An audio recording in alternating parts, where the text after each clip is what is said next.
It's very, very simple to get what you want, but it's not easy. It's your job to make yourself do the crap you don't want to do so you can be everything that you're supposed to be. And you're so damn busy waiting to feel like it. And you're never going to. Ever. No one's coming. No one. No one's coming to push you. No one's coming to tell you to turn the TV off. No one's coming to tell you to get out the door and exercise. Nobody's coming to tell you to apply for that job that you've always dreamt about. Nobody's coming to write the business plan for you. It's up to you. And because you're only ever going to do the things that you feel like doing right now or that feel good right now, unless you understand that you've got to parent yourself, you've got to push yourself, you're not going to make your dreams come true. If your life isn't everything it could be, you could ask yourself, what would happen if you just stopped wasting the opportunities that are in front of you? You'd be, who knows how much more efficient, 10 times more efficient, 20 times more efficient. And I want you to think about your goals and dreams, and I want you to expand them. Why? Because it has been said that most people fail in life not because they aim too high and miss. No, most people fail in life, they aim too low and hit. And many never aim at all. Not at all. They just go through life surviving. At the end of your feelings is possibly nothing.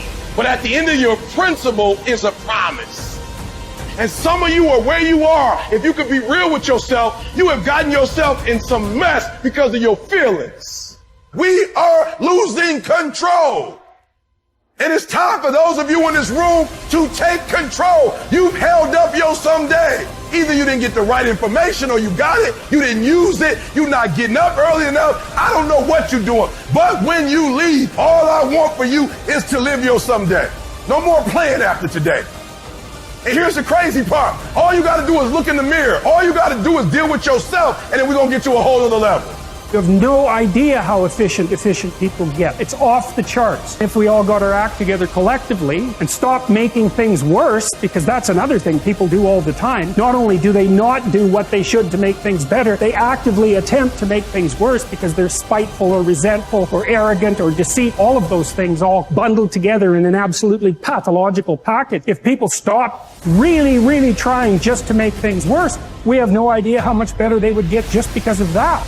You have to execute, that you have to perform, that you have to get the job done, especially when you don't feel like it. That's what I call test days. This is a race that you run completely alone, and you're all by yourself. To this day, it is for me to become better mentally. How I look has just become I have thousands, hundreds of thousands of miles on this body, running, pull-ups, push-ups, swimming, whatever you want to call it. This body is what it is now. It's from repetition. It's not from studying, hey, if you hold your plank for this long, fuck all that bull. I don't care about it. I just do it for my mind. Right. I want to continue to harden because that's the only thing I want. That's what I want. I want to have that mind ready for life. Success is repeated many, many times. You can have a skill set to do a lot of things. Okay, you can train, you can read a manual, you can do all these different things, but a skill set only works if you have that mindset. Everyone talks about, I got passion, I got inner drive. You know what passion and inner drive is? It's absolutely nothing unless there's an action, a relentless action that follows it. And if you have that relentless action that follows your passion, that follows that inner drive you have, then you get that end result. Other than that, you just have a bunch of emotions that mean nothing.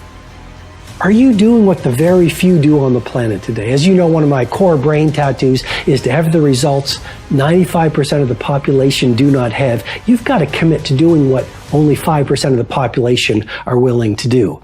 And what the titans do, what the virtuosos do, what the exceptionalists do, they build their days around the pursuit of difficult things. And if you do that, here's what happens. You're going to build momentum. And if you do that, each day will be a platform for growth. But even more importantly, how do you build self-respect? It's by doing difficult things. you grow in self-respect. When you say, I'm not going to coast through my day, today I'm going to do something that's going to give me a micro win so my work and my craft gets a little better. You grow in self-respect.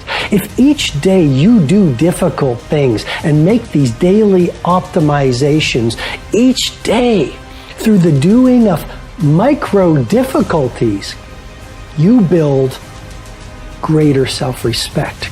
And as you build greater self-respect, you fall in love with yourself. It's a great way to build self-love. I mean, one of the tactics to remember is, how do you grow self-love? You consistently make and then keep self-promises. Hardships are a part of life, and while nobody enjoys pain, they can be valuable because they present an opportunity for personal growth. I like to say that you discover how deep your self-discipline goes when you struggle and not when everything goes well. You aren't self-disciplined because you worked hard when you were fired up to work. You're self-disciplined when you continue to work hard when the last thing you want to do is work. You aren't self-disciplined because you can't afford candy, so you don't eat it. You exhibit self-control when you deny the treats that are offered freely to you. For example, when you're at a party with a buffet selection of high-calorie snacks.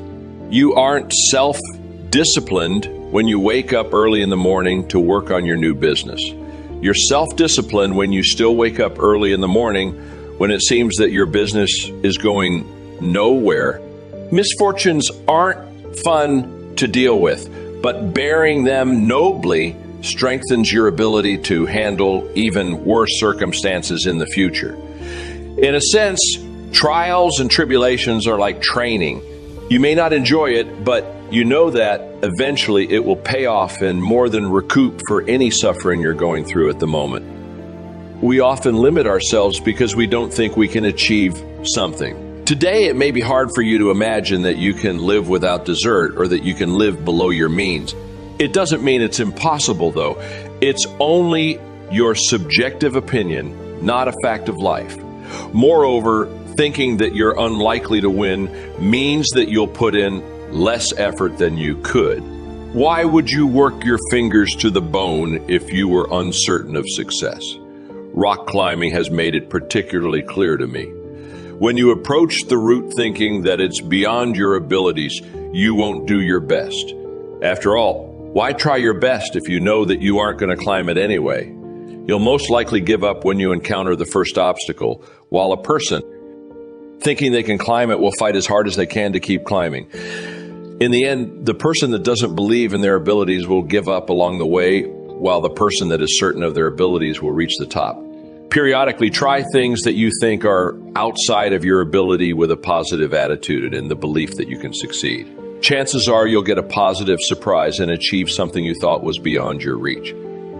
Science suggests that the fleeting happiness you get from succumbing to a temptation is inferior, at least when it comes to its effect on how your genes express, to the type of happiness you can draw out of a sense of purpose and meaning in life.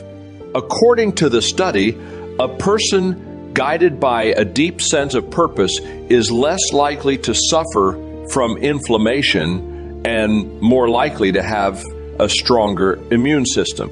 While both types of happiness can generate the same positive emotions, it's those with high levels of eudaimonic well-being that benefit more.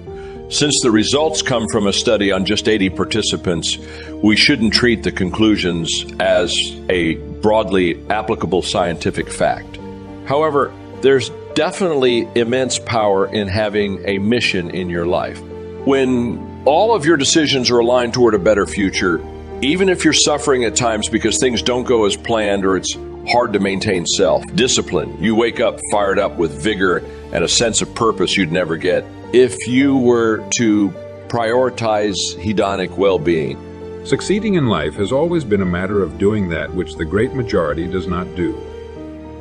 Now, let's keep this in mind as we get into this business of goals. It isn't that I want to make an invidious comparison between the 5% and the 95%. Not at all. That's just the way it is. And if we don't recognize it, it will be to our cost. If you can tell me what you want, I can tell you how to get it. You see, the trick is not in achieving our goals. It is in establishing them. A ship would never leave a harbor if it did not have a destination. An industrial plant would never open its gates if it did not have a product or a purpose. Football would not be played without goalposts, nor would baseball without a home plate. Every business operates for a purpose. Every game has a reason. Getting back to the analogy of our ship, if you were to climb to the navigation bridge and ask the captain the name and location of his next port of call, he would tell you immediately. There's not the slightest doubt in his mind. Can you tell anyone your destination just as quickly and in one sentence?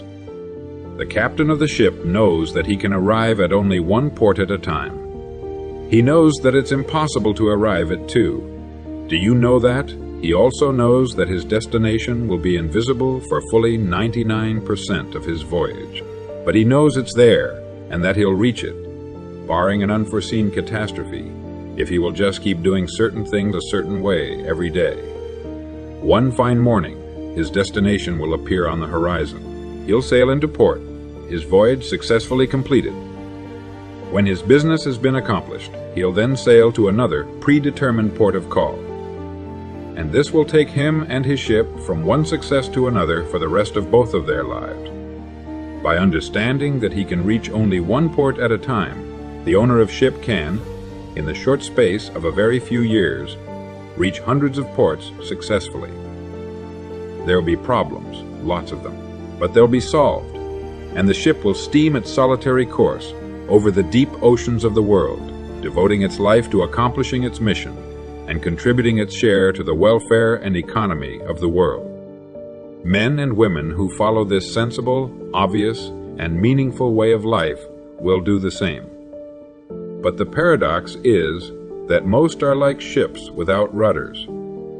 They're subject to the whims of wind and tide, and while they hope they'll one day arrive in a rich and bustling port, you and I know that for every narrow harbor entrance, there's 1,000 miles of treacherous and rocky coastline. The chances of their just drifting into port are 1,000 to 1 against them. These are the unfortunate people who, not knowing the rules, believe that circumstance controls our lives.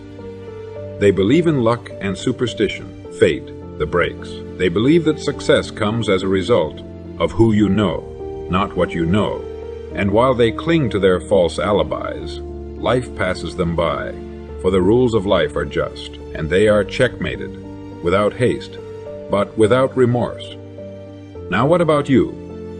Remembering that the definition of success is the progressive realization of a worthy ideal. What's the ideal toward which you are working? Now, today, yesterday, and tomorrow? Can you write it in one sentence? Is your goal sharply and clearly defined? I could tell you how you could be and have anything you set your mind on in 5 years. To better understand this, you must examine one of the most overlooked facts in the world.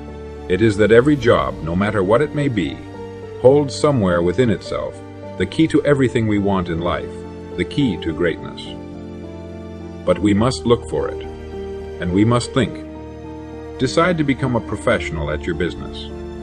You see, we can either compete or create. If we compete with all the other people in our line of work, we must be willing to accept the same rewards.